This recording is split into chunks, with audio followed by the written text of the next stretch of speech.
Welcome to Community Matters for another morning. Hopefully this is a morning show and it's not going out in the afternoon because sometimes we do, but there you go. It's morning when we're recording it. I'm joined in the studio by Anna Norton from Improving Lives Plymouth. Hello, Anna. Hello, hi, thank you for having us. That's okay, it's great to see you in the studio. Thanks for coming in. Yeah, and we're going to be talking about the work of the Young Adult Carers Service in Improving Lives, which you work in alongside Nicole Ormiston, is that right? Yeah, that's right. Yeah. We're a team of two and a volunteer as well, so just three of us running it. Well, and it's been set up since 2022, you said? So 2021 was when it first started. November 21 was when we got the funding, but it didn't really take off the ground until February 22. Mm-hmm.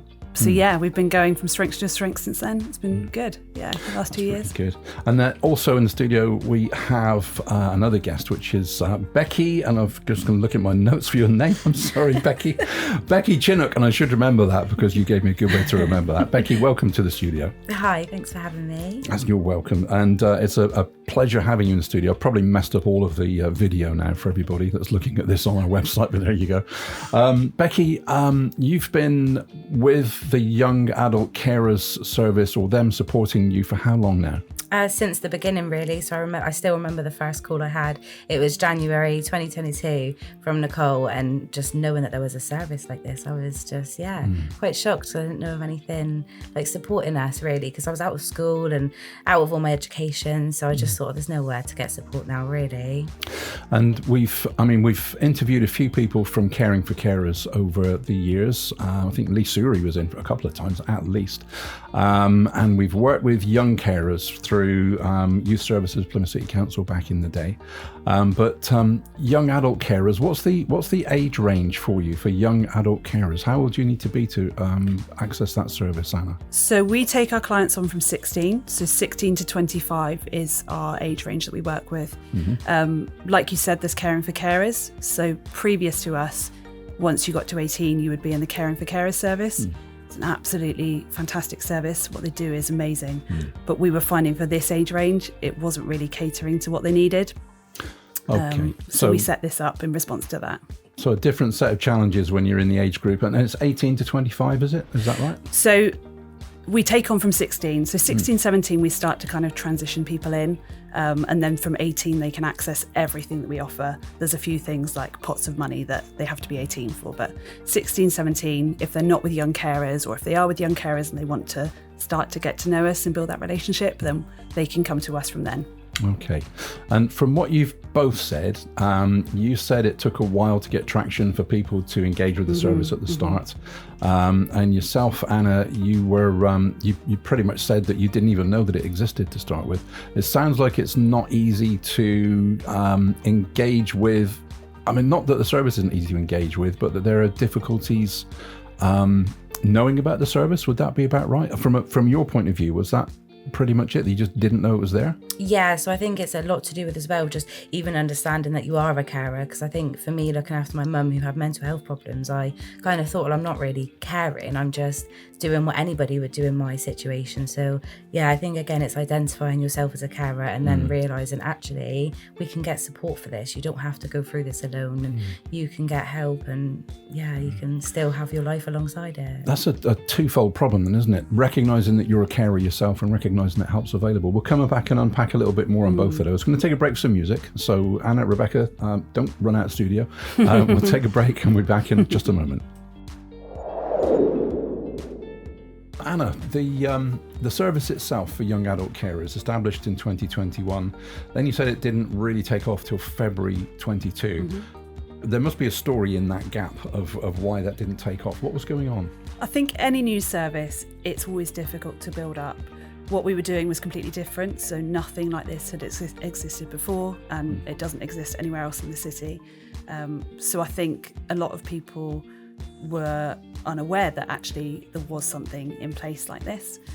I think, like Becky has mentioned, that identifying yourself as a carer is probably our biggest barrier, and that is continued to be our biggest barrier.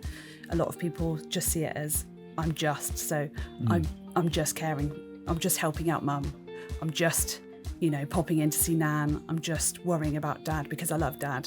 They don't necessarily see that as, that means I'm a carer. And like I said, that is something that we still struggle with at the moment. It's hard. It's really hard to get that in place, and people see actually what you're doing is extra. It does come with emotional worries, and it's hard, and it's okay to acknowledge that. Yeah. Nicole, Nicole is working alongside Anna. Becky, you said that you did struggle with this, but what was it like? You started when you were 12, you said off air, looking after mum, and you wouldn't have known that you were a carer yourself, right? Yeah, no, I wouldn't have had a clue, because it's just, you're just taking care of your mum. Like, she's struggling, so I'm going to do this. And you just become a naturally person who just doesn't think of yourself first anymore. You always think of the person you care for first. Yeah. And that is just, it just becomes natural. And watching my older sister do it as well, it's just a norm. This is how the family is, and this is how we're gonna go about things. And we're helping Dad out because he's at work, and it's not fair for him to have to come home and do these things. So as a 12-year-old, doing dishes, doing washing, helping pay bills, it just became a complete normal thing to do. Well, that's a lot of responsibility at the age of 12, particularly in today's society. Is that a fairly common situation, Anna? It is, yeah. I think that the numbers of carers that exist in the city are far greater than we have any idea of. Statistically, they think it's 3 in every classroom, whereas actually when I'm reaching out to schools and colleges, we're not getting that kind of response. So yeah, there is such the unknown workforce, as they're called, working behind the scenes and helping out their family members and doing all these amazing. That's the word I'm looking for. All these amazing things. All these amazing things that people just aren't aware of. Yeah. And from the age of 12 then, Becky, you were looking after mum. Would you be comfortable saying the kind of things that mum was struggling with that you were supporting her for? Yeah, so she's got some mental health problems. So she has bipolar disorder type 2, and then she's got emotionally unstable personality disorder. And I think a lot of treatment that she had in the past has also affected her brain. So she had some ECT treatment, which has caused a lot of problems with her brain and things. So memory, and just even just being able to focus on things. It's just too hard for her, and being able to worry about the bills. And when there's so much going on, it just becomes so overwhelming for her. So that's where we would step in and just go, do you not know, you go sit down and take a minute. And it's taken a long time to kind of get her the right support in place, and because there's no support elsewhere, the family just take on a lot of the responsibilities that probably other people should be. And that's a common theme, really, Anna. I think you've said it. People just say, I'm just looking after mum, looking after my wife, looking after my husband. I know, working with veterans, we interviewed a lady who she burst into tears just telling of what the experience was like when she first encountered the Veterans Hub that gave her some help. People don't realise there's help available. Yeah, they don't. And I think it's having those people that are fighting your corner and are on your side. And sometimes there isn't anything that you can do. There's things we can put in place. Of course, we try everything we can, but sometimes just giving somebody space to offload and talk about what they're going through, it really, really, really helps to alleviate everything that they are experiencing that time.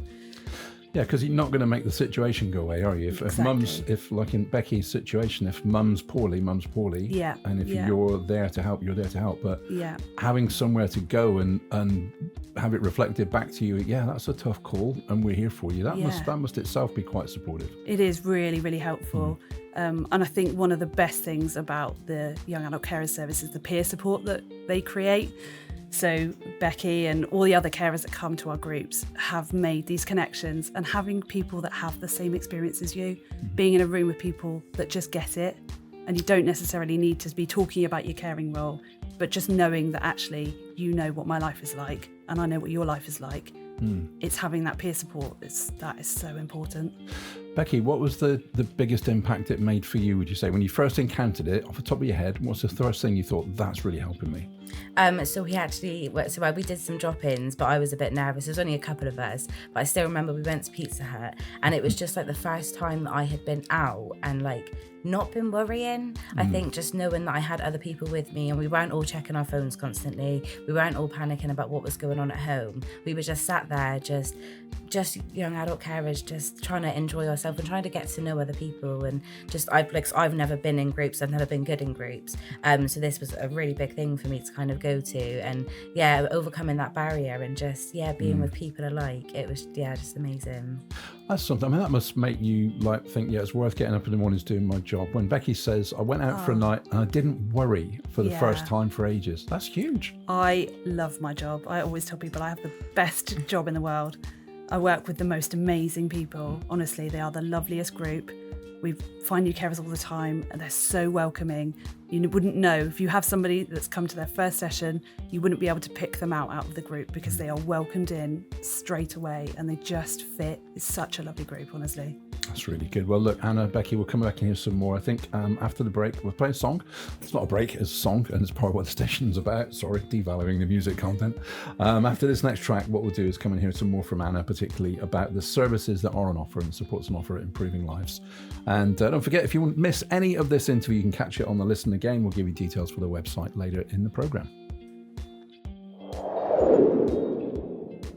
Anna, I think there's probably a ton of stuff we could learn from Becky of the emotional impact and everything about what's happened in her life and what's gone on with the support. Practically, though, if we can just come back to that for a moment, what are the services and the support levels? What can Improving Lives Young Adult Carer Service offer to people that are caring? So our service is very much tailored to what the individual wants and what the individual needs. So they can engage with as much or as little as they like.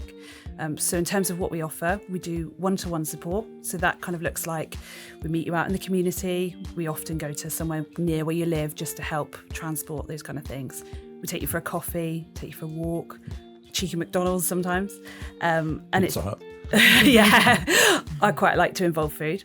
And it's just a chance for them to offload and talk about whatever's going on. It might be the caring role, it might be things outside of the caring role, you know, stresses with schools and colleges, whatever it might be. And we can talk through that and just kind of alleviate some of that pressure. On top of that, we do 2 drop-ins a month. So they're at Ernest English House on Buckwell Street, second Monday and the fourth Thursday of every month, 5:30 till 8:30. They're drop-in, so people can turn up as and when they want. If they want to come to all of them, that's great. If they want to come to a couple once a year, whatever they want it to be, obviously depending on what they've got in their lives, they might not have the time necessarily to come. Drop-ins are, I don't know what you'd say, Becky, but they so we play games, it gets quite heated, we have a laugh, it's just fun. Honestly, they're so fun. I come away from a 3-hour drop-in and my sides literally hurt because I've laughed so much. We always have food. Me and Nicole have food, so we involve that with everything that we do. Okay, that's coming through as quite a theme. The food is quite. Food is 100% the theme. Yeah. Well, that's just normal life, though, isn't it? Having a meal really breaks down barriers. It helps you to relax, and it creates a friendly social atmosphere. Yeah, it really does. So we also do an activity every month. That really varies. So we always ask everybody what they want to do. And we've done theatre trips, we've done bowling, ghost tours, laser tag, trips away, you name it, we've probably done it. But again, it's if they want to engage, if they want to come, if they think, I'd love to try paddleboarding, they can come along. If next month it's the theatre and it's not for them, then, that's fine. There's no kind of pressure to engage with that. Now, I did notice in your bio on the Improving Lives website, Anna, that the approach you just mentioned, a very holistic, tailored approach. Yeah. It does sound a lot like you're really listening to what people need. You know what you've got available, but you're basing it on what people themselves are asking for. That's rather than a top-down, we've got this thing we do for you. Yeah, absolutely. I think with any service, you can't have a textbook. People don't follow a textbook. People are individuals. So we just work with that individual. If they need help getting into employment, we can help with that. If they want to get into college, if they want to do volunteering, if they need support attending appointments, whatever it is, it doesn't even need to be specifically caring, because often, like I said before, the caring bit we can't always help with, but we can help with everything else. We can alleviate those other things that then actually will make the caring more manageable. And Becky, your experience has been quite varied by the sound of it. At the age of 20, what are you now? So I'm 24 now. 24 now. So 12 years looking after mum. 24 now, living away from home, I guess now? Yeah. But what kind of support are you offering mum, and how does the Young Adult Carer Service help you, particularly now at the age you are now? So it's been quite difficult, obviously, having 2 houses to look after in theory. So there's been so much support in terms of I actually gained some access to some money just to get a cleaner in and just try and help maintain my house, because I'm also having to look after mum's house as well. And yeah, it's quite difficult. Obviously living apart, we only live down the road, so it's not too bad. And obviously having 2 kids as well, it's very difficult. But I always make sure that I leave out 1 day a week to at least go down there and get a lot of the stuff done then. But yeah, they're just even just having a talk about it, like even like I'll speak to like Nicole or Anna now, and I'm like, and they'll reply and be like, do you know what, that's really tough. And I'll be like, do you know what, yeah, it is. And you don't think of it being that difficult, but then you get that realization that actually, yeah, you are going through a lot, and it's a lot for you to cope with. Anna, what would you say, I mean, just generally in Plymouth, do you think support is good for carers? It could be better, has been better. What's the general state of play, do you think? I do think that support is good for carers. I think the Caring for Carers project and Improving Lives, I think we offer a great service, I really do. I think that what we offer as young adult carers is genuinely fantastic, but it's getting that out to people. I think, of course, it would be, quite, I don't know what the word is, big-headed, I suppose. It would be quite big-headed of us to think that we're doing everything and it's fantastic. So we really rely on feedback. We ask our service users all the time, is this good? Would you like this? What would you like more of? Because I think if you're not running a service that is suiting to what they're needing, then what's the point? I mean, listening to Becky's story, Becky really, at the age of 12, 13, 14, 15, having someone around, and I know it's not the young adult carers necessarily at that age, but just having someone to go to that would come back to you and say, you're doing a job here and you feeling tired, being stressed, yeah, that is really hard. That in itself, on its own, it should be really helpful, hey?